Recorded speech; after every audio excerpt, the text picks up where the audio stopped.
ठेंगे पर पीएम मोदी की नसीहत, भगवा ब्रिगेड करा रही बार बार फजीहत। साक्षी ने खड़ी की फिर नई रात, बोले हिंदू पैदा करे बच्चे चार।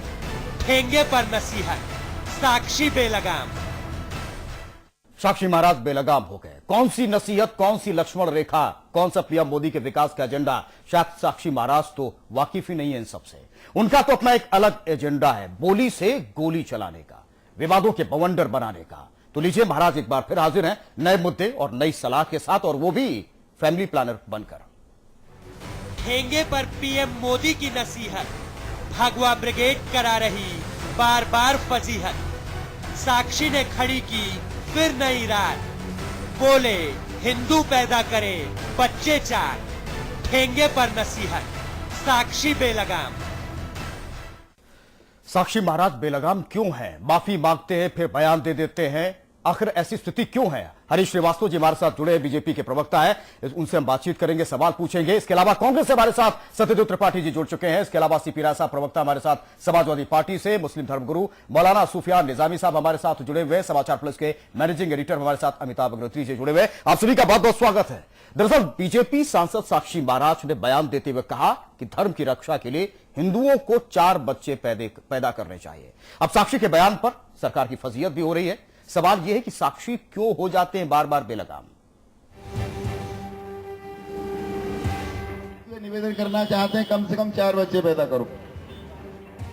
सुन लीजिए मोदी जी, भगवा ब्रिगेड वाले साक्षी महाराज के मन में फिर से जज्बातों का जुगनू जागा है। अब ना तो इन्हें किसी नसीहत का डर, ना किसी लक्ष्मण रेखा की लाज। ऐसा लगता है जैसे साक्षी महाराज ने कोई कसम खाई है, कोई प्रण लिया है, कोई प्रतिज्ञा की है कभी न सुधरने की। तभी तो प्राण जाए पर बोली न जाए। इस बार तो महाराज ने अपने अरमानों को हवा में लहराते हुए हिदायत दी है कि 4 बच्चे पैदा करें हिंदू। लड़का लड़की हम 2 और हमारा 1, हमने वो भी मान लिया था। अब इन बेईमानों को संतोष नहीं हुआ, एक और नारा दिया, हम 2 और हमारा। बोलो ना, दिया कि नहीं दिया है? लड़की से लड़की की शादी, लड़के से लड़की की शादी। पिछली सरकार हो गई ना बुद्धि खराब। इसलिए हम स्वामी जी के भाषण पर, प्रवचनों पर अपने को जोड़ते हुए निवेदन करना चाहते हैं कम से कम 4 बच्चे पैदा करो। साधु सन्यासी और सियासतदान तो पहले से ही थे महाराज, लेकिन आज फैमिली प्लानर बन गए। अब मंच हो, माइक हो, तो फिर क्या मजाल किसी की जो महाराज को रोक ले। अब ऐसा नहीं कि भगवा ब्रिगेड में इनसे बड़ा कोई बयान बहादुर ना हो, लेकिन साक्षी के शब्दों से कोई भी सहमत नहीं है। जनसंख्या नियंत्रण के लिए एक प्रभावी कानून देश के अंदर होना चाहिए, लेकिन इस सब पर समान रूप से लागू होना चाहिए।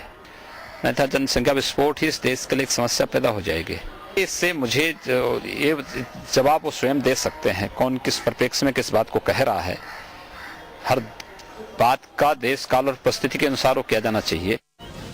अपनी मनमौजी विचारधारा के उपासक महाराज उतावले हो जाते हैं और इस उतावलेपन में शब्दों के ऐसे शॉल उतारते हैं कि सिद्धांत, सलीका, शऊर और संस्कार सब पीछे छूट जाते हैं और बाकी सारी सभ्यताएं शर्मिंदगी से सहम कर रह जाती हैं। एक बार फिर विरोधियों को इन दरारों से सरकार तक झांकने का मौका दे दिया महाराज ने। महिलाओं को एक मशीन की तरह से बताना कि 4 बच्चे उसको पैदा करने चाहिए, ये बहुत ही दुर्भाग्यपूर्ण है। बीजेपी को और उनके जो राष्ट्रीय अध्यक्ष और प्रधानमंत्री को भी ये स्पष्ट करना चाहिए कि वो इस बयान से सहमत है, और अगर नहीं सहमत है तो साक्षी महाराज के खिलाफ कड़ी कार्रवाई होनी चाहिए। एक तरफ देश जनसंख्या की समस्या से जूझ रहा है, पॉपुलेशन एक्सप्लोजन है हमारे यहाँ, और दूसरी तरफ इस तरह के विचार रख के निश्चित ही वो अपनी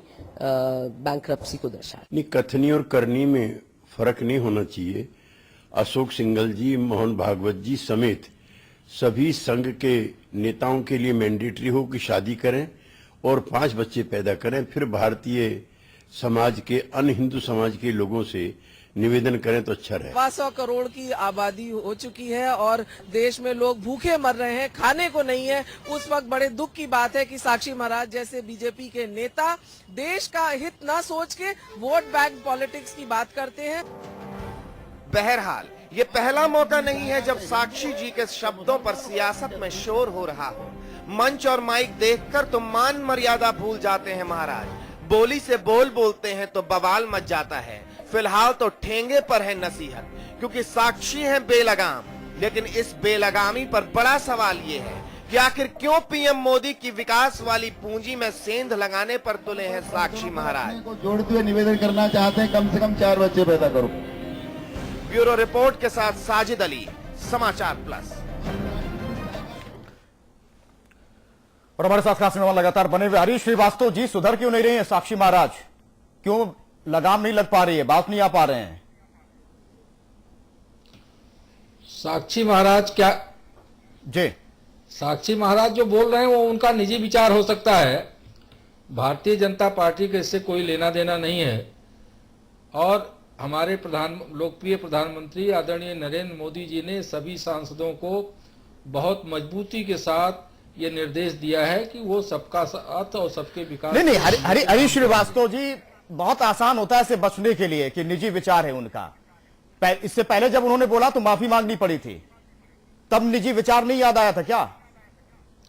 वो पार्लियामेंट में बोले थे, उन्होंने खुद माफी मांगी उसके लिए। गलत नहीं, मैं वही तो कह रहा हूं ना। तो आप सहमत हैं या नहीं है? क्या आप उनके बयान से सहमत हैं? नहीं, बिल्कुल नहीं। तो फिर बेलगाम क्यों है? बार बार नसीहत देते हैं प्रधानमंत्री जी, फिर भी नहीं मानते हैं। ये बात तो आप उनसे पूछिए, मैं इसका हरीश जी, मैं आपसे सवाल पूछ लेता हूं जिसमें कहीं भी बच के निकलने की गुंजाइश खत्म हो जाए। विकास के सवाल में थोड़ी बच के निकलने कुछ रास्ते खुले रह गए थे। नहीं, एक से सुन लीजिए, एक से बात सवाल बिल्कुल कोई गुंजाइश। हरीश जी सवाल सुन लीजिए, अभी तो सवाल ही नहीं पूछा, तब उसके भविष्य पर टिप्पणी करिए। एक बाप रोज सुबह और शाम चौतरे पर बैठ के कहे कि भाई मैं तो हिंसा का विरोधी हूं, और उसका बेटा रोज दोपहर सुबह शाम मोहल्ले में जाके 5-7 लोगों को मारे। न बाप ये कहने से बाज आए कि मैं अहिंसा का पुजारी हूं, न बेटा लोगों को मारने से बाज आए। क्या समझे हरीश जी? नोती साहब, दोनों बातों में अंतर है। नहीं, मैंने आप इसी का उत्तर दे दे। छोड़िए साक्षी जी को, हम क्या समझे उस बाप को और उस बेटे को, क्या समझे? और बेटा फिर भी घर में रहे, दूध रोटी खाए, तो क्या समझे? नहीं, बाप भी एक हद तक बेटे की हरकतों को क्षमा करता है और बार बार उसको सीख देता है। ऐसा नहीं है कि बेटा ने कोई गलती की, बेटा ने कोई एक गलती हो, दो गलती नहीं, तुरंत ही उसको नहीं हरीश जी, एक गलती हो, दो गलती हो, क्षमा हो सकती है। लेकिन अगर लगातार यही भाव व्यंजना चलती रहे तो बाप की नीयत पर शक होता है। सत्यदेव त्रिपाठी जी, आज बहस शक नहीं होना चाहिए हरीश जी, होता है। मैं आऊंगा आपके पास फिर। सत्यदेव जी, होने का कोई सवाल नहीं। आपके लिए नहीं है, आपकी बात आ गई, आपकी बात सिर माथे, अभिव्यक्ति की स्वतंत्रता। मैं आपकी असहमति का सिर झुकाकर सम्मान करता हूं, लेकिन मेरे विचार का भी सम्मान वैसे ही करिए। हाँ, मैं कह रहा हूं कि बाप की नीयत पर शक होता है। सत्यदेव त्रिपाठी जी, अगर आप कांग्रेस से, एक मिनट भाई, अगर आप कांग्रेस में रहेंगे तो आपके आचरण की जिम्मेदारी राहुल गांधी को लेनी ही पड़ेगी, अस में भी बस में भी। निजी नहीं हो सकता कुछ। इस धारणा से सहमत है कि नहीं? पूरी तरह सहमत हूं। एक सेकंड पहले इसी सवाल में सबसे पूछूं, फिर आपके पास आऊंगा। सत्यदेव जी, आपका टर्न अभी है। सीपी राय साहब, आपके आचरण के लिए मुलायम सिंह जी जिम्मेदार ठहराए जाएंगे कि नहीं ठहराए जाएंगे? जी, पहले तो नए साल में पहली बार आप लोगों से मुखातिब हूं, तो आपको, आपके पूरे समाचार परिवार को और आपके सभी दर्शकों को नए वर्ष की शुभकामना देता हूं, इस उम्मीद के साथ कि नया वर्ष सबके लिए खुशहाली लाने वाला साबित हो। जी। निश्चित तौर पर जो भी पार्टी में जिम्मेदार लोग होते हैं, सांसद होते हैं, विधायक होते हैं, अगर कोई ऐसी हरकत करते हैं जो समाज के विरुद्ध है, देश के विरुद्ध है, कानून और संविधान के विरुद्ध है, और उस पर अगर ऊपर का नेता कोई लगाम नहीं लगाता या उस पर आदेशित नहीं करता है, तो कहीं ना कहीं जिम्मेदारी बनती है। ठीक, अब मैं सत्यदेव जी के पास आऊंगा, उनका बारी थी। सत्यदेव जी, मेरे एक मित्र ने आज मुझसे कहा, अलग अलग सवाल सब मेहमानों से होंगे तो बहस में अच्छा लगेगा। एक मेरे मित्र ने आज मुझसे कहा कि विश्व हिंदू परिषद के संरक्षक अशोक जी ने दूसरी संख्या बताई थी बच्चों की, शायद 10 या 8 कुछ। एक दूसरे नेता थे विश्व हिंदू परिषद के संघ के, उन्होंने शायद 6 की संख्या की, साक्षी जी ने 4 बताए। तो उन्होंने मुझसे पूछा अग्निहोत्री जी तो बड़ा कंफ्यूजन हो गया, 4 माने, 6 माने, 10 माने, ये किस ओर ले जा रहे हैं देश? देखिए अग्निहोत्री जी, आज इस देश के सामने बढ़ती हुई जनसंख्या भी एक चुनौती है और मैं ये मानने को तैयार नहीं हूं कि ये जो साक्षी बोल रहे हैं, अशोक सिंघल जी बोल रहे हैं या कोई और बोल रहा है, इनका दिमाग हर समय एक ही बात पे चलता है कि किसी तरह हिंदुत्व की बात समाज में फैलाई जाए, चाहे वो परिवार नियोजन हो, चाहे निजी जिंदगी हो, चाहे राजनीति हो। ये जो सबका विकास सबका साथ का नारा है, इसको तो बिल्कुल ये धो के रख देते हैं। तो मैं तो ये मान के चलता हूं कि ये भगवा ब्रिगेड का जाना सूझा और समझा हुआ फैसला है। वो किसी न किसी एक से हरकत कराते रहते हैं और बाद में माफी मांग लेते हैं। जी सीपी राय साहब जी, एक मूल सवाल जिस पर बड़ी दुविधा है इस वक्त वायुमंडल में, वो दुविधा ये है कि क्या ये मोदी के एजेंडे को डिरेल करने की कोशिश है एक, या ये एक ज्वाइंट ऑपरेशन है? ये दो विषयों को लेकर दुविधा है, आपकी राय क्या कहती है?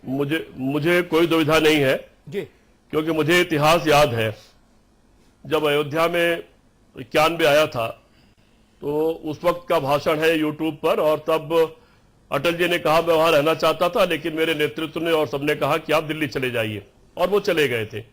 एक चेहरे को अलग रखने का एक प्रयास था।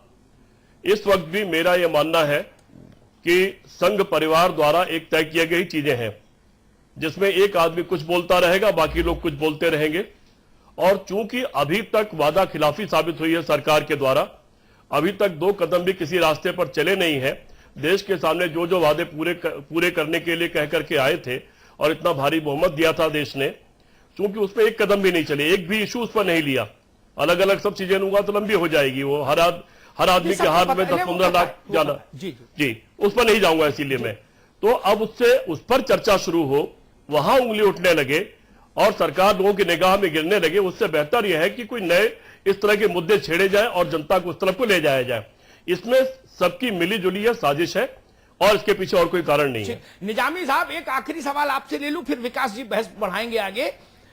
क्या ओवैसियों और भगवाधारियों के बीच में अंताक्षरी चल रही है इस वक्त मुल्क में कि कौन कितना गंदा बोले? एक गाना था सिनेमा में, अखियों से गोली मारे, ये तो जुबान से गोली चला रहे हैं। उधर ओवैसी, इधर ये, इधर बाबा, उधर ओवैसी। निजामी साहब, कोई कंपटीशन चल रहा है क्या मुल्क में?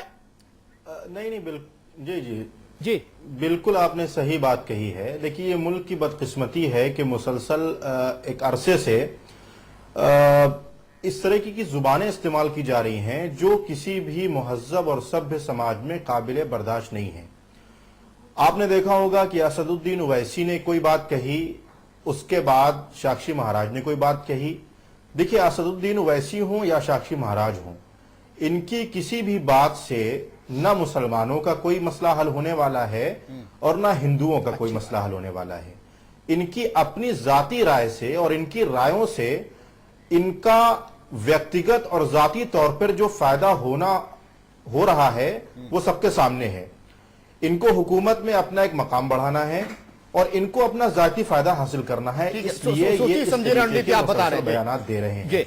हरीश श्रीवास्तव आपने बात की, हरीश श्रीवास्तव आपने बात की, जी बोलिए मौलाना साहब। आपने बात की कि 4 बच्चों की, मैं एक बात मुकम्मल कर लूं।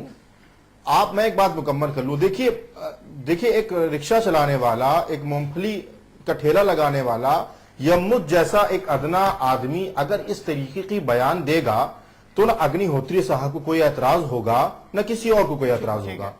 एक ऐसी शख्सियत को जिसको हिंदुस्तान की आवाम ने बड़ी उम्मीदों के साथ, बड़ी मिन्नतों के साथ अपना कीमती वोट देकर संसद और पार्लियामेंट में भेजा, ताकि वो उसके नौजवानों के, उसके अपने आंतरिक और उसके जो फाइनेंशियल प्रॉब्लम्स हैं उन पर रोशनी डाले। इसलिए तो नहीं भेजा था कि वो ये औरतों से कहे कि आपको 4 बच्चे पैदा करने हैं, 2 बच्चे पैदा करने हैं। तो 4 बच्चे पैदा करने के बाद क्या ये कोई गारंटी देंगे कि अगर 4 बच्चे हो जाएंगे तो मैं उनको नौकरी दूंगा? अगर इस बात की गारंटी लें कि 4 बच्चों के बाद उनको नौकरी मिलेगी तब तो ये ठीक है। अच्छी बात है। हरीश श्रीवास्तव जी, बेरोजगारी के बाद बिल्कुल बिल्कुल, हरीश श्रीवास्तव जी, करना बहुत ज्यादा, क्या साक्षी महाराज के इस तरह के बयान से नुकसान नहीं पहुंचा है बीजेपी को? पहुंचता या नहीं पहुंचता? बहुत सीधा सवाल है। बिल्कुल, इस तरह के किसी भी तो फिर क्यों है, क्यों कार्रवाई नहीं होती पार्टी में? एक के बाद एक के बाद एक के बाद अगर कार्रवाई नहीं होती है तो इसका मतलब यह है कि मौन सहमति। मौन सहमति नहीं, पार्टी अपने समय से चीजों पे गलती किए जाओ और कोई कार्रवाई नहीं। श्रीवास्तव साहब, एक मिनट जी। मुरली मनोहर जोशी जब पार्टी के राष्ट्रीय अध्यक्ष थे, सीपी राय साहब को याद होगा, कल्याण सिंह जी मुख्यमंत्री थे, उनके प्रिंसिपल सेक्रेटरी हुआ करते थे नपेंद्र मिश्रा, जो इस वक्त प्राइम मिनिस्टर के प्रिंसिपल सेक्रेटरी हैं। नपेंद्र मिश्रा के खिलाफ भानु प्रताप शुक्ला के संपादकत्व में छपने वाले 5 जने में एक खबर छपाई गई कि नपेंद्र शुक्ला ISI के एजेंट हैं। मैंने मुरली मनोहर जोशी से उस पर प्रतिक्रिया मांगी। जोशी जी मौन रहे, मुस्कुराए। मैंने कहा कुछ बोलिए प्रभु, तो उन्होंने कहा नपेंद्र मिश्रा ने इसका खंडन नहीं किया। तो मैंने कहा अधिकारी वैसे भी खंडन नहीं करते हैं, इस लफड़े में नहीं पड़ते हैं, काय को उलझे बहस में, नेताओं के आपसी टकराव में। तो जोशी जी ने मुझसे कहा था, मैंने वही हेडिंग दी थी समाचार में, मौनम स्वीकृति लक्षणम। एक और दूसरी बात, इस हेडमास्टर के तेज को, पराक्रम को मैं व्यक्तिगत तौर पर जानता हूं, जो आज आपके हेडमास्टर हैं। इनको, जिस व्यक्ति ने पूरी पार्टी, पूरे परिवार को स्ट्रीमलाइन करके खड़ा कर दिया, बड़े बड़े वटवृक्ष ढह गए, कोई आड़े नहीं आ पाया, कोई रोड़ा नहीं बन पाया, उससे साक्षी नहीं संभल रहे। ये बात तो मूर्ख से मूर्ख आदमी को हजम नहीं होगी। आप गंगा में खड़े होकर कहो तो भी, और तुलसी पत्ता हाथ पे रख लो गंगा जल में तो भी हजम नहीं होगी। कि नरेंद्र भाई मोदी से साक्षी नहीं संभल रहे, निरंजना ज्योति नहीं संभल रही। अरे जिन्होंने किन किन को संभाल दिया, मैं नाम नहीं लूंगा, उनकी मर्यादा घटती है, नाम लेने की जरूरत नहीं, सबको पता है किन किन को सुधार दिया। बचा कौन? जिसने आंख टेढ़ी की वो गया बाहर राजप्रसाद से। ऐसे सैकड़ों उदाहरण मिल जाएंगे, कश्मीर से कन्याकुमारी और असम से गुजरात तक। जिसने जिसको चाहा उसको मुख्यमंत्री बना दिया, जिसने चाहा तो 12वीं पास को केंद्र में मुरली मनोहर जोशी की कुर्सी दे दी, तब कोई आपत्ति नहीं कर पाया। उससे साक्षी महाराज नहीं संभल रहे। यह बात हिंदुस्तान में कोई मानेगा नहीं। सत्यदेव त्रिपाठी राहुल गांधी से नहीं संभल रहे, कौन मानेगा? सीपी राय साहब मुलायम सिंह से नहीं संभल रहे, ये कोई तर्क है? पार्टी से बाहर हो जाएंगे सीपी राय साहब 2 मिनट में, सत्यदेव की पार्टी से बाहर हो जाएंगे। पे ही काम कर रही है और उसी पे मजबूती नहीं, हरीश जी, मुझे एक चीज बता, एक सवाल का जवाब दीजिए हरीश जी। सरकार की तरफ सुनिए, नरेंद्र मोदी जी का जो नहीं, हरीश जी सवाल सुन लीजिए। सरकार की तरफ से किसी ने के नारे पे नहीं, हरीश श्रीवास्तव जी काम करना होगा। हरीश श्रीवास्तव जी सवाल सुन लीजिए। सरकार की तरफ से किसी ने कुछ नहीं कहा, तो क्या माना जाए कि भारत सरकार जनसंख्या की नीति में बदलाव करने जा रही है? ये स्थिति है क्या? बोलिए। नहीं, ये तो फिर क्यों नहीं, क्यों नहीं मौन टूट रहा है? का बयान थोड़े, आज मोदी साहब ने कोई पार्टी का बयान है ना, साक्षी महाराज अपने निजी तौर पे उनका बयान होगा, निजी तौर पे उन्होंने पार्लियामेंट में एक बात कही, उसके लिए उन्होंने क्षमा मांगी। तो अगर ये हरीश जी, ये बात मैं सुन चुका, समझ चुका, ये बात आप कहिए तो मैं वर्बेटम दोहरा दूं जो आपने कहा, जो आपका मूल स्वर है कि ये साक्षी का निजी विचार है। इतनी मूल बात अभी तक आपने कही है। मेरा निवेदन ये है, ये मूल विचार, ये व्यक्तिगत विचार भाजपा के साधारण कार्यकर्ता का तो हो सकता है जिसकी 5 रुपए की रसीद कटती है, सक्रिय कार्यकर्ता का भी निजी विचार नहीं होता जिसको 100 मेंबर के बाद चुना जाता है। आप समझ रहे ना? और ये तो लोकसभा के मेंबर हैं। मैंने शुरुआत में इसीलिए सत्यदेव जी से, सीपी राय साहब से पूछवा लिया था कि भाई आप लोगों के नेता आपके कर्मों के लिए जिम्मेदार है कि नहीं है। अगर मुलायम सिंह जी ने सीपी राय जी को प्रवक्ता बनाया है तो इनके बोलने की जिम्मेदारी उनको अस में भी लेनी होगी और बस में भी लेनी होगी। इनको माला भी पहनाएंगे अच्छा बोलने पर और निकाल भी देंगे पार्टी से। स्वाभाविक है यही हाल सत्यदेव जी के साथ होगा। लेकिन साक्षी जी महाराज की ये 5वीं बोली है 1 महीने में, 5वीं, और बाबा फिर भी मलंग है। इससे पूरी तरह असहमति जताती है, इस असहमति को ओढ़े के पीछे असहमति जताती है। ठीक सत्यदेव जी, इस छद्म असहमति को, या मैं कहूं इस निस्तेज और नपुंसक असहमति का क्या किया जाए सत्यदेव जी? ये असहमति न तो निस्तेज है न छद्म है, ये वास्तविक एक्शन ले लीजिए, कार्रवाई कर दीजिए। सत्यदेव जी, इस निस्तेज असहमति का क्या ओढ़े के बिछाएं? इस निस्तेज, इस पूरी इस स्थिति को आप एक वाक्य में कह सकते हैं, इनकी कथनी और करनी में हमेशा फर्क रहा है।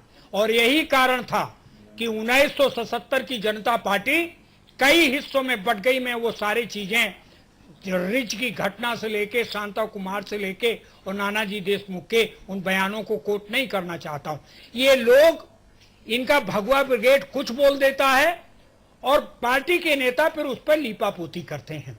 ये निश्चित तौर पर लीपापोती का केस है और ये इनकी जानी समझी हिंदुत्व की रणनीति है जिसको ये आगे चलाना चाहते हैं। सीपी राय साहब, आदरणीय सत्यदेव जी, एक सेकंड हरीश जी, एक सेकंड अपनी अपनी बारी पे, हरीश भाई प्रतिवाद नहीं करूंगा, श्रीवास्तव जी अपनी अपनी बारी पे, अपनी अपनी बारी पे। सीपी राय साहब, दाब भाई, आपने कुछ बातें कह दिया कि एक ऐसा लीडर जिसने बड़े बड़ों को ठिकाने लगाया, जिसकी उंगली पकड़ के चले सबको ठिकाने लगा दिया, उसके सामने कोई नहीं बोल पाया, उनके सामने पूरी पार्टी मौनी हो गई है।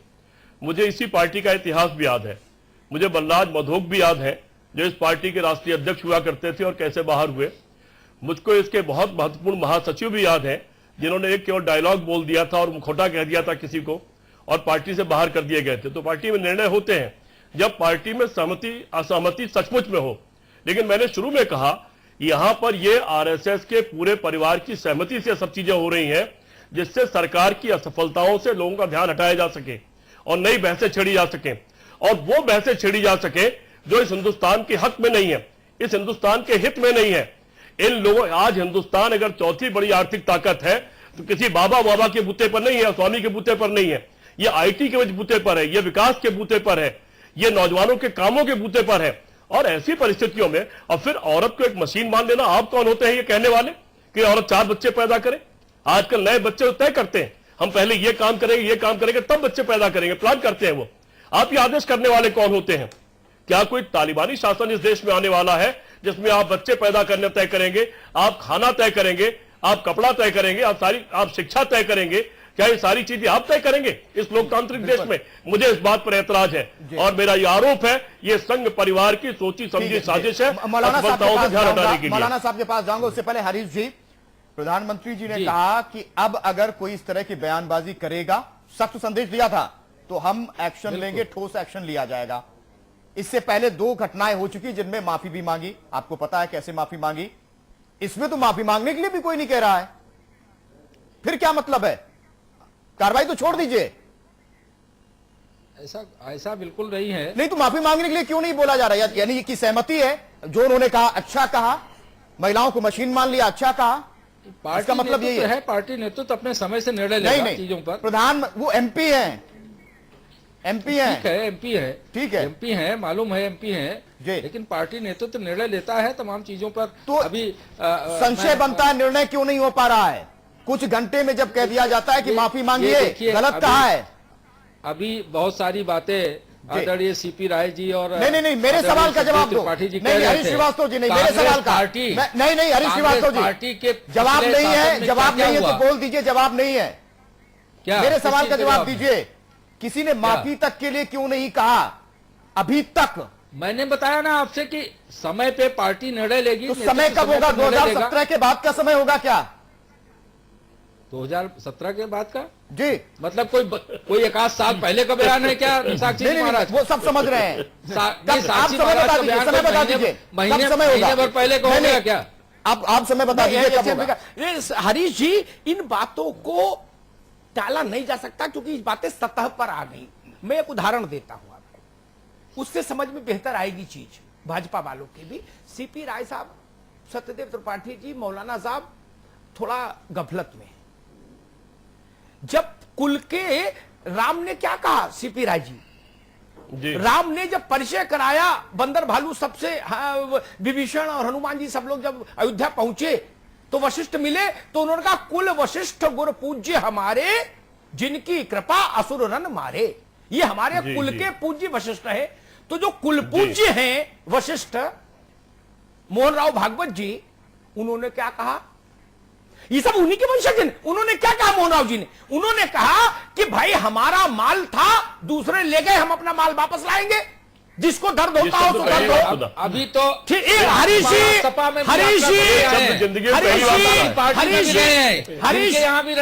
श्रीवास्तव जी, बात कह रहे हैं। हरीश श्रीवास्तव जी, बीच में नहीं, मैं आपकी बात सुनता हूं, सब लोग अपनी अपनी बारी पे बोलेंगे तो बहस चलेगी, नहीं तो ये विधानसभा हो जाएगी, है ना? स्पीकर चिल्लाता रहेगा, कोई बात किसी को सुनाई नहीं देगी। वहां तो लिखने वाले भी होते हैं, यहां तो दर्शक भाग जाएगा। अब सवाल है, जब गुरु वशिष्ठ ने कहा कि हम अपना माल वापस लाएंगे, तो माल कौन? ये एक बड़ा सवाल पैदा हुआ। और फिर जब कन्वर्जन को एक सुप्रीम सील मिल गई, मोहर मिल गई, तो हम भटक रहे हैं साक्षी और रितंबरा और उमा भारती और निरंजना में। ये तो हमारा कम समझिए भाई, वहां लाइन क्लियर है। जब घर के सबसे बड़े बूढ़े ने एक निर्णय दे दिया, उसके बाद कौन गफलत में रहना चाहिए? किसी को नहीं रहना चाहिए। एक निर्णय दूसरी तरफ के जो इस वक्त स्टॉलवर्ट हुए हैं, असदुद्दीन ओवैसी, वो हिंदुस्तान के नए इमाम हैं, उन्होंने भी गलत किया। उन्होंने अल्लामा इकबाल ने तो राम के लिए कहा था कि ये इमाम हिंद है, वो नए इमाम हुए हैं हिंद के। वो कहते हैं हर बच्चा पैदा होता है वो मुस्लिम है। और भागवत जी ने कह दिया हम अपना माल वापस लाएंगे, देखे कौन माई के लाल रोकेगा। ये परिस्थिति बन गई तो साक्षी क्या करे? उसमें साक्षी को कौन रोकेगा? उतरे नहीं। केरल में कहती है कि हम 5वां बच्चा पैदा करने पे हम पैसा देंगे। नहीं लो, सवाल ये है मोहन राव भागवत ने जो बोला उसको मानने के लिए तो इनके 84 की 84 संगठन बाध्य है। जिन लोगों को संघ के सांगठनिक ढांचे की समझ है वो मेरी बात को डिट्टो करेंगे। साल में एक प्रतिनिधि सभा होती है, वहां सारे संगठन के मुखिया जाते हैं, सरसंघ चालक को प्रतिवेदन सौंपते हैं। एक सूत्र से संचालन है, एक नायकत्व है, सरसंघ चालक सबसे बड़ी कुर्सी पर होता है। तो जब सरसंघ चालक ने लाइन दे दी तो उसी लाइन पर बैटिंग कर रहे हैं सब लोग। अब काहे की आपत्ति? मौलाना साहब, ये साधु संत फकीर मौलाना ये बच्चों की पैदाइश को लेके गायनी के डॉक्टर बन गए हैं क्या आजकल? इमामत छोड़कर, गीता प्रवचन छोड़ के गायनी की डॉक्टर हो गए सब। ये क्या बवाल है निजामी साहब? नहीं जी, बिल्कुल सही बात कही। देखिए, परेशानी इस वक्त की हमारे सामने ये है कि जो धार्मिक लोग हैं वो सियासत में आना चाहते हैं, और जो सियासतदां हैं वह इस मुल्क के इमाम और साधु और संत बनना चाहते हैं। ये दोनों चीजें अलग हैं। इन दोनों चीजों को अगर अपनी जगह पे रखा जाएगा तो बहुत अच्छा होगा। परेशानी जब खड़ी होती है कि एक पार्लियामेंट के अंदर बैठने वाला लोगों को राह दिखाता है, उसके दीन पर चलने की, उसके सामने रास्ता तय करता है कि कौन कितने बच्चे पैदा करेगा, कौन मुसलमान पैदा होता है, कौन हिंदू पैदा होता है। और जो मस्जिद वाले हैं, मंदिर वाले हैं, वो सियासत के रास्ते को इख्तियार कर जाते हैं। तो दोनों मैदान अलग हैं। हर मैदान का एक अपना काम होता है। अगर उस मैदान के अंदर वो काम किया जाएगा तो बहुत अच्छा होगा, पहली बात। दूसरी बात यह है कि जैसे मैंने शुरू में कहा कि हुकूमत के बड़े ओहदे पर फाइज और बड़े मनसब पर फाइज शख्स की जुबान से इस तरीके की बातें आ रही हैं और हुकूमत की तरफ से उस पर कोई रद्द अमल नहीं हो रहा है, तो हम जैसा अदना पढ़ा लिखा, कम पढ़ा लिखा आदमी कहीं ना कहीं यह सोचने पर मजबूर हो जाता है कि कहीं हुकूमत इन तमाम बयानों के पीछे हुकूमत का हाथ। निजामी साहब, आपने बड़ी मौके की बात कही, बड़ी अच्छी बात कही। तीसरी चीज इसमें यह है जी, ये आपके पास आएंगे मौलाना साहब। सत्यदेव जी, ये मोहन राव भागवत की उस भाषण की तासीर का ताप देखिए पूरे देश में। बड़े बड़े पलट गए हैं, बड़े बड़े समाजवादी पार्टी से, एक सेकंड सुन लो भाई, समाजवादी पार्टी अपने जन्म से जिस लाइन पर नहीं चली, 90 में नहीं चली, 92 में नहीं चली, भुगत गई फिर भी नहीं चली, मुनव्वर सलीम ने एटा में वो लाइन खड़ी कर दी कि राम मंदिर भाई यहां नहीं बनेगा तो कहां बनेगा, कौन माई का लाल रोकेगा। ये है भागवत इफेक्ट। बताइए, ऐसे ऐसे वटवृक्ष डोल रहे हैं, क्या करोगे सत्यदेव जी? देखिए, मैं आपकी इस पूरी एनालिसिस से, खास तौर से मोहन राव भागवत की वक्तव्य और उसके प्रभाव से जो पूरे देश में उथल पुथल मची है, सामाजिक स्तर पर, राजनीतिक स्तर पर, मैं आपसे सहमत हूं, क्योंकि भागवत ही वो जड़ हैं, बाकी ये सब पत्ते हैं। इन पत्तों पर बहस करने से कोई नतीजा निकलने वाला नहीं है। ये साक्षी वगैरह कुछ नहीं है, ये सामान्य से पत्ते हैं और जड़ नागपुर में है। नागपुर का क्या मंशा है? अकेले साक्षी नहीं, अकेली निरंजना ज्योति नहीं, अकेली उमा भारती नहीं, हर उनका आदमी अपने ढंग से कहीं ना कहीं, कभी कोई मंदिर का डेट लाइन फिक्स कर देता है, कभी कोई कुछ बोल देता है। ये सारा का सारा एक व्यू है, बिल्कुल, जिस व्यू के रचयिता श्री मोहन राव भागवत हैं। मैं ये आरोप ब्रेक लेना है हरीश जी, उससे पहले एक सवाल ले लेते हैं। साक्षी महाराज ने अच्छा नहीं कहा, अच्छा बयान नहीं दिया, अच्छा नहीं बोला, ये आप मानते हैं? इतनी बात बोल दीजिए, उनको ऐसा नहीं बोलना चाहिए, ब्रेक ले लेंगे। हाँ, मैंने तो आपसे कहा कि मैं उससे असहमत हूं, मुझे उनको इस तरह से नहीं बोलना चाहिए था। अच्छा ठीक है, फिर इलाज क्या है? बार बार ऐसे बोले तब? इलाज आप उनसे पूछिए। नहीं, आप तो पार्टी के कार्यकर्ता हैं, आप बताइए ना। ऐसे लोग पार्टी में कोई सोल प्रोप्राइटरी की पार्टी थोड़े है, पार्टी का नेतृत्व है, पार्टी की व्यवस्था है, पार्टी के हिसाब से उसमें लोकतंत्र। मैं ब्रेक के बाद आऊंगा तो मैं बताऊंगा जनसंघ से लेके आज तक कितना लोकतंत्र कहां रहा है। बिल्कुल। ब्रेक से पहले मेरी दो पंक्तियां सुन लीजिए। ब्रेक से पहले कि बादशाहों से फकीरों का बड़ा था मर्तबा, लेकिन जब तक उनका सियासत से कोई मतलब न था। जी, बहुत सुंदर। बिल्कुल। और मुनव्वर सलीम साहब भी इसी रास्ते पर। हमारे साथ खास मेहमान लगातार बने हुए, सवाल कई हैं, हरीश जी किसी भी सवाल का जवाब नहीं दे पा रहे हैं। अमिताभ जी, जो ब्रेक से पहले लोकतंत्र की बात कर रहे थे हरीश जी, क्या आपको लगता है ये स्थिति है और इसीलिए आज बच के निकलने के लिए फिर उसी का सहारा? नहीं, देखिए, मैं कुछ उदाहरण तो सीपी राय साहब ने दिए, कुछ मैं और दूंगी। एक अध्यक्ष हुआ करते थे मौलीचंद शर्मा, बलराज मधो का तो वेल नोन एपिसोड है। मौलीचंद शर्मा अध्यक्ष हुआ करते थे, वो किस गलती के लिए अध्यक्ष पद से हटा दिए गए वो जान ही नहीं पाए। वो इंदिरा जी से मुलाकात कर लिए थे, इस आरोप में निकाल दिए गए, अध्यक्ष पद से हटा दिए गए रातों रात। कितने लोगों को कब, जब मेरी इच्छा हुई मैंने संगठन में भाजपा में भेज दिया, जब मना हुआ वो वापस बुला लिया। मनोहर लाल खट्टर को जब चाहा तो गौसेवा प्रकल्प का काम सौंप दिया, कभी वनवासी सौंप दिया, कभी गिरवासी सौंप दिया, कभी चुनाव लड़ा दिया, और जिस दिन तबियत आ गई उस दिन मुख्यमंत्री बना दिया। मुख्यमंत्री बनने के बाद फिर तबियत आ जाएगी तो वनवासी गिरवासी कल्याण परिषद में भेज देंगे। इसका मतलब सिस्टम एक है, चैनल एक है, परिवार एक है, उसमें एकता है, उसमें प्रमुख के निर्णय को सब मानते हैं। इतनी सी तो बात है, समय नहीं है, नहीं तो 200 उदाहरण गिना देता।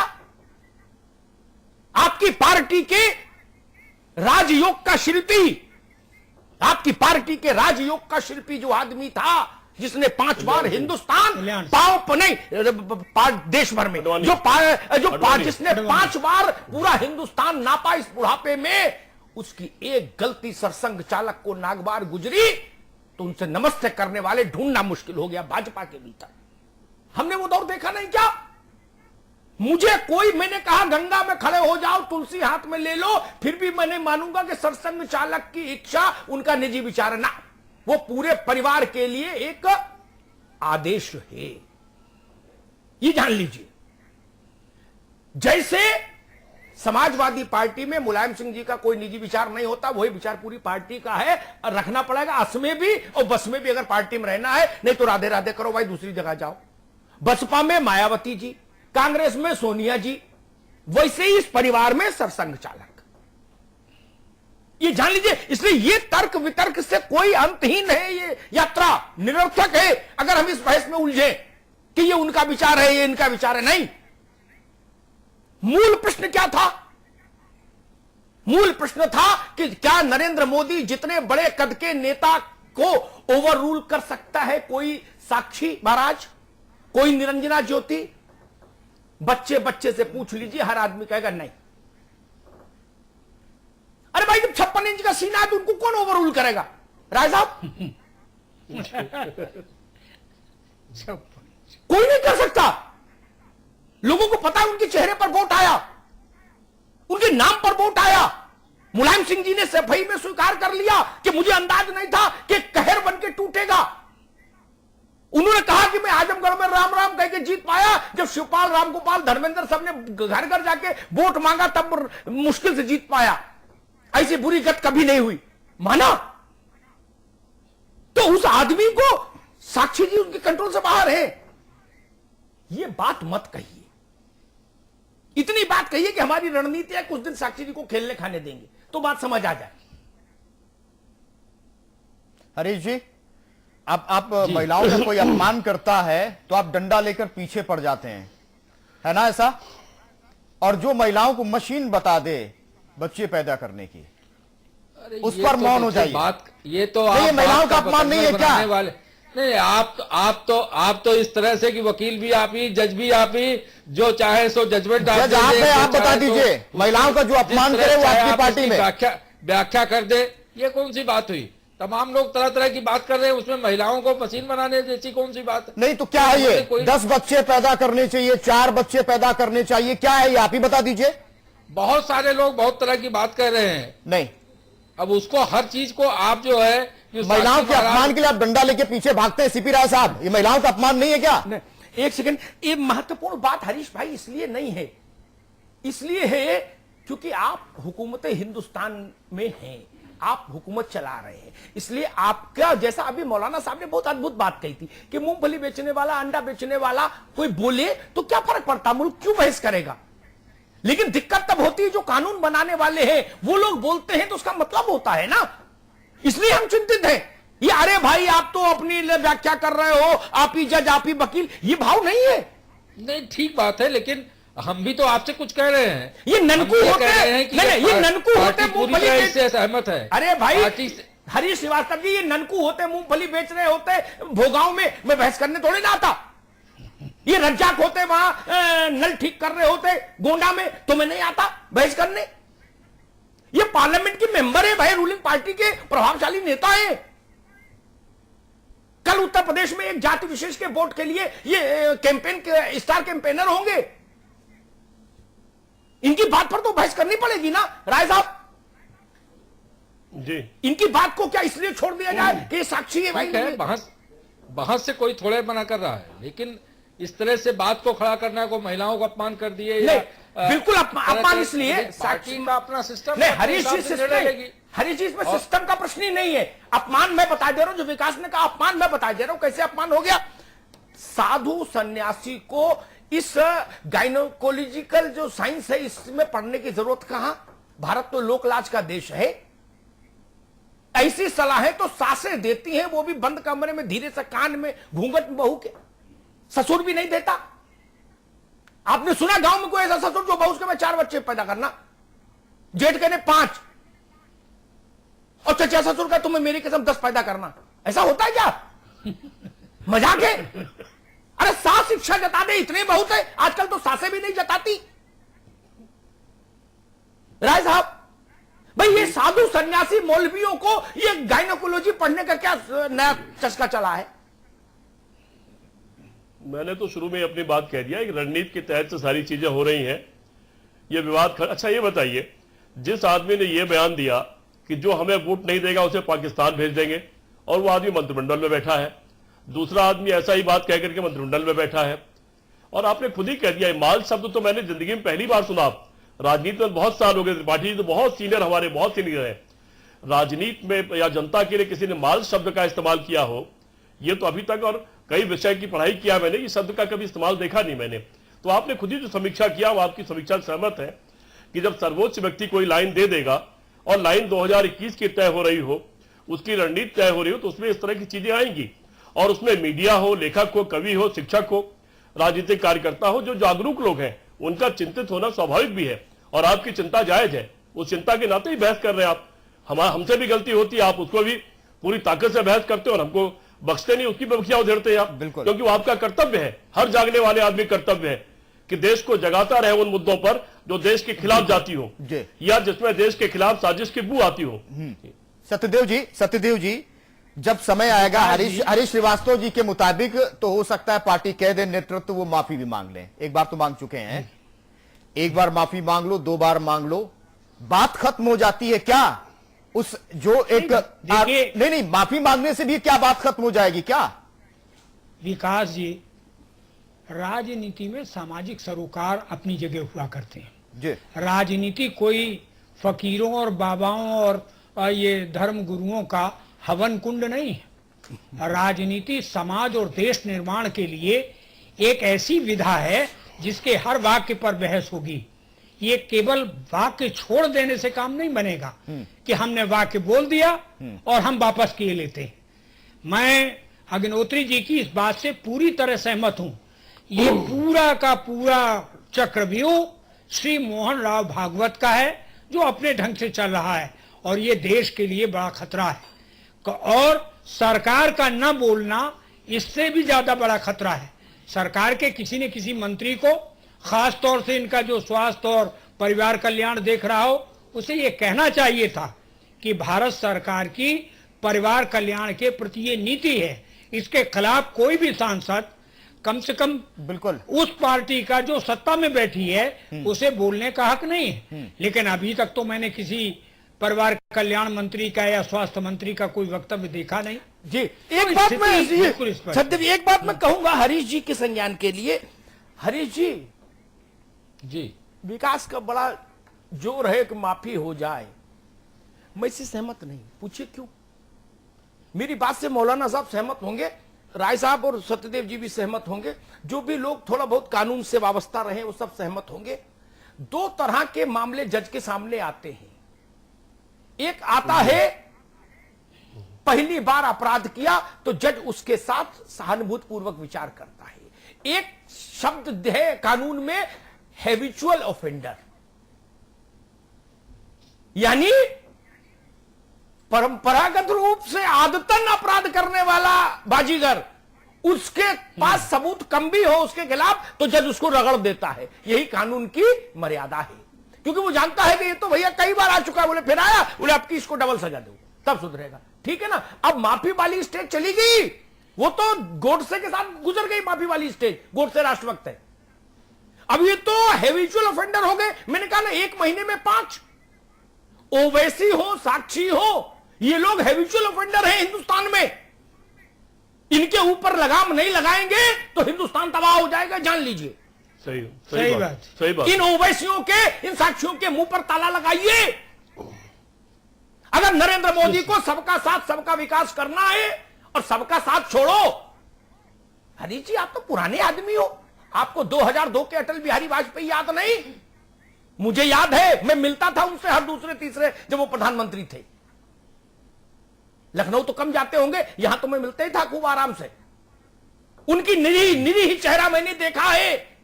इन्हीं बाबाओं ने, इन्हीं जटाधारियों ने, इन्हीं बवालियों ने 2002 में वाजपेयी की सरकार को डिरेल कर दिया था। पटरी उखाड़ ले गए, उतारी नहीं ट्रेन, पटरी उखाड़ के भाग गए।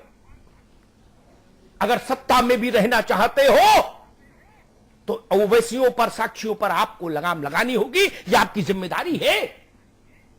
मीठी मीठी बात से शासन नहीं होता। दुष्ट दलन रघुनाथ कला की, तुलसी ने बताया कि राजा का कर्तव्य है दुष्टों का दलन। आपके मुल्क में कोई 4 बच्चा पैदा करा रहा है, कोई बच्चा के जन्म होते ही उसके माथे पर इस्लाम लिख रहा है। ये क्या तमाशा है भाई, और क्यों है? इसकी जिम्मेदारी सीपी राय साहब की है, सत्यदेव जी की है क्या? यह मौलाना साहब के हाथ में कोई कानून है? ये जिम्मेदारी हुकूमत के पास है, चूंकि अधिकार उसके पास है, इख्तियार उसके पास है, हुकूक उसके पास है। इसे आप कैसे भाग सकते हैं? और अब हमसे कह रहे हो कि भाई आप ही मुकदमा कर रहे हो, आप ही जज बन गए। मैं जज नहीं बन गया, मैं भविष्य की चिंता देख रहा हूं अतीत से सबक लेके। हरीश जी मैं अब तो कोई भी ऐसा नहीं है कि माफी के फेवर में होगा, मैं भी नहीं हूं, कोई नहीं है। ऐसे में तो कड़ा एक्शन होना चाहिए, वो चाहे ओवैसी हो, साक्षी महाराज हो, एक्शन होना चाहिए नहीं होना चाहिए। ये साहस जुटा पाएगी पार्टी?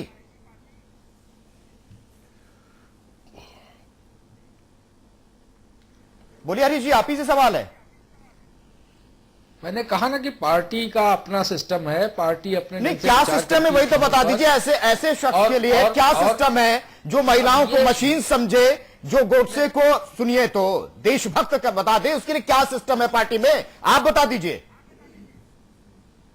माफी है क्या? वाली बात पे तो वो स्वतः क्षमा मांग चुके हैं पार्लियामेंट। नहीं, माफी नहीं है। और बाकी नहीं हरीश जी, माफी नहीं है। वो तो कोई भी नहीं चाहता है कि आप हैप्चुअल हो चुके हो इस तरह से। माफी देते जाएं। ठीक है। नहीं, ठीक क्या है? अब उसकी आप ठीक क्या है? उसकी प्रतीक्षा कीजिए। नहीं, एक्शन होना चाहिए, नहीं होना चाहिए, आप मानते हैं? पार्टी क्या निर्णय करती है वो आप बता दीजिए अपने साथ। ठीक है मौलाना साहब, ठीक है, आपकी बात हम समझ गए। आपको बता वही बात बार बार जी, ठीक बात, आपकी बात आगे बार बार प्रश्न में होगा, एक ही उत्तर आएगा, उसमें समय खराब होगा। निजामी साहब, मुल्क में बदअमनी की जो हवा चल रही है, इसको रोकने के लिए क्या किया जाए?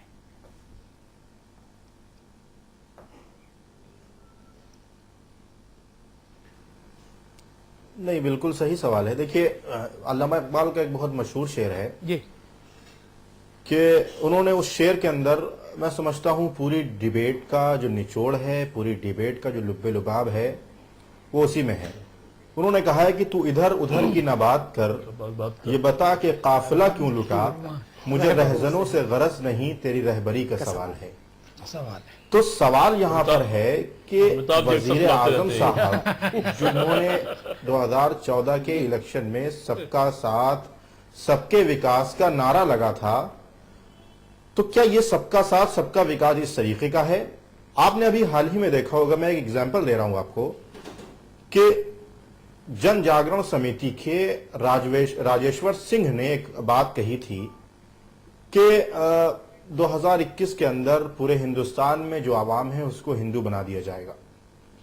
साक्षी महाराज ने एक बात कही थी कि गोडसे जो है वो राष्ट्रभक्त है। तो जो घर वापसी कराने वाला शख्स था राजेश्वर सिंह, उसको आरएसएस ने घर वापसी उसकी करा दी, उसको छुट्टी पर भेज दिया। लेकिन मुसलसल लगातार साक्षी महाराज की जानिब से और दूसरे मंत्रियों की जानिब से इस तरीके के बयानात आते जा रहे हैं। क्या कोई इस बात की ताकत नहीं रखता है कि इनके ऊपर कोई कार्रवाई करे? अभी आपने देखा होगा कि जब प्लानिंग कमीशन का नाम बदला गया था तो सारी पार्टियों ने बड़ा हो हल्ला किया और उस पर बड़े एतराजात किए कि प्लानिंग कमीशन का नाम नीति आयोग क्यों रखा गया।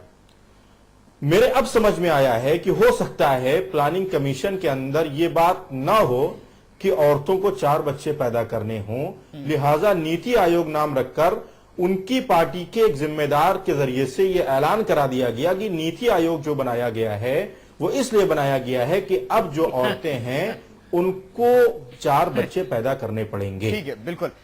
मौलाना साहब, समय की कमी है।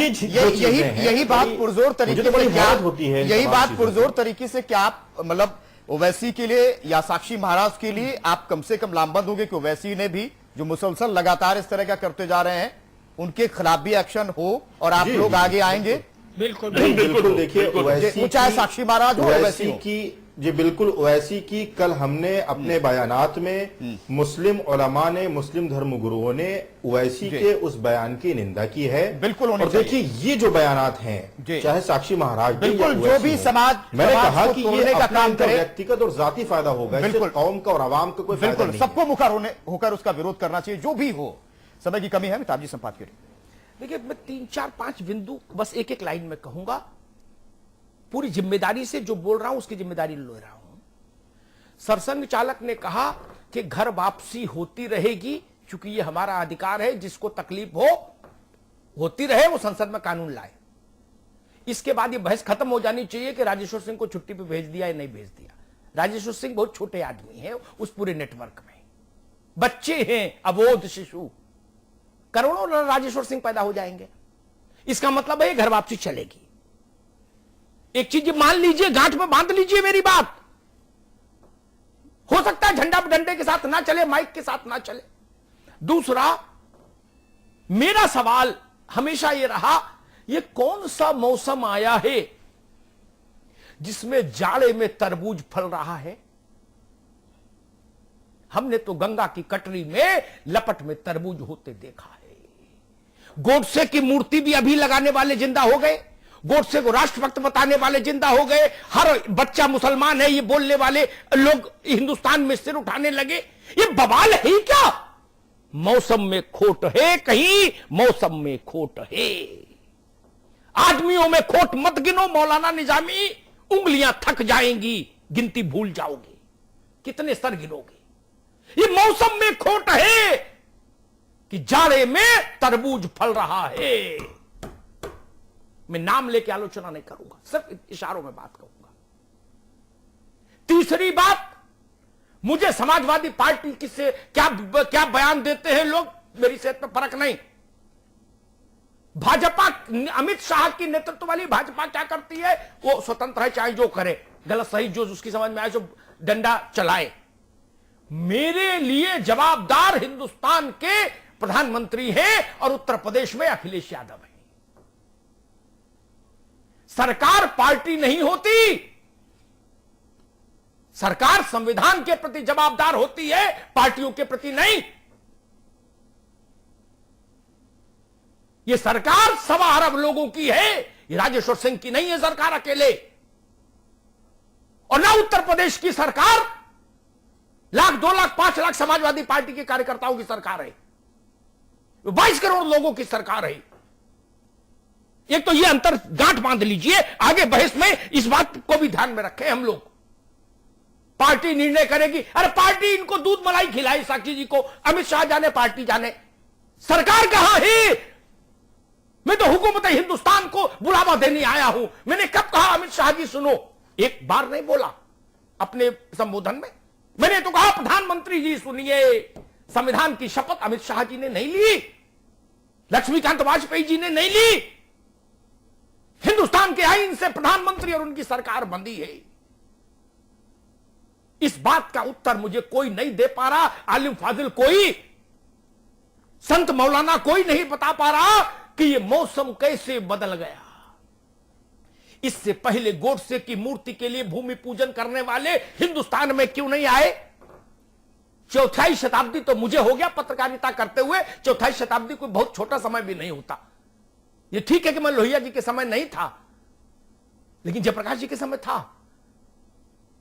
77 की लड़ाई जब वो लड़ रहे थे तो थोड़ा थोड़ा चेतना आ गई थी ना। मुझे गोडसे के लिए भूमि पूजन हो जाए हिंदुस्तान में, जो देश गांधी का नाम लेके सोता हो और जागता हो, इससे बड़ा कोई पाप हो सकता है? हुआ। मैंने बड़े बड़े जहर बेचने वाले देखे मौलाना, लेकिन इतना बड़ा जहर का कारोबारी मैंने नहीं देखा जितना ओवैसी। मैंने बड़े बड़े कारीगर देखे, ऐसे ऐसे लोग देखे थे जिन पर कभी समाजवादी पार्टी ने भी, जिनकी मिजाज पुरसी में मेहनत की, ऐसे कारसाज भी देखे, लेकिन ओवैसी ने तो सारी सीमाएं लांघ दी। जैसे गोडसे के लिए सीमाएं लांघ दी लोगों ने। ये माजरा क्या है? ये चमन में कौन सी हवा है? ये कौन सा मौसम है जिसमें बेमौसम बदरंग फूल खिल रहे हैं? इस मौसम को समझिए, मौसम को समझिए। गलती मौसम की है मौलाना साहब, आदमियों की नहीं। ये मौसम बदल गया है। शायद ओवैसी को लगता है कि यही अच्छा समय है जहर बेचने का, शायद भगवा ब्रिगेड को लगता है यही अच्छा समय है घृणा बेचने का। यह समस्या है। इस मुल्क की बदकिस्मती यह है कि हम आदमियों को दोष देने लगते हैं। आदमी पपेट होते हैं, कठपुतली हैं मौलाना साहब। ये देखिए उनका नियंत्रण कौन कर रहा है। वहां आप चोट करेंगे, नॉक करेंगे तो परिणाम आएगा। जिंदगी भर इन पर बोलते रहेंगे, कुछ निर्णय नहीं आएगा।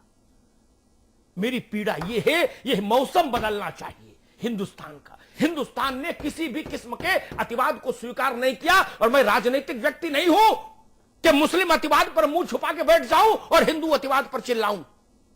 मैं दोनों अतिवादों की बराबर की ऊर्जा के साथ मजम्मत करने का हौसला रखता हूं। उत्तर प्रदेश, सीपी राय साहब, उत्तर प्रदेश की सरकार को भी ध्यान रखना होगा। 4 सीट कम आए चाहे 4 ज्यादा आए 17 में, लेकिन उत्तर प्रदेश का अमन और ईमान बचा रहना चाहिए, यह ध्यान रखे आपकी सरकार। 22 करोड़ लोगों का मुस्तकबिल आपके जीतने के लिए दांव पर नहीं लगना चाहिए। और भारतीय हरीश श्रीवास्तव जी, हिंदुस्तान का मुस्तकबिल आपके सत्ता में बने रहने के लिए दांव पर नहीं लगना चाहिए। हिंदू बोले चाहे मुसलमान बोले, जो हिंदुस्तान के आईन के खिलाफ बात करे उसको जेल में डालिए, चाहे वो साक्षी जी हो और चाहे वो ओवैसी हो। बहुत बहुत धन्यवाद। बहुत बहुत शुक्रिया हरीश श्रीवास्तव जी, आप हमारे साथ लगातार बने रहे। सत्यदेव त्रिपाठी जी हमारे साथ कांग्रेस से बने रहे। सीपी राय साहब आपका भी बहुत बहुत शुक्रिया। मौलाना सुफियान निजामी साहब आपका भी बहुत बहुत शुक्रिया। अमिताभ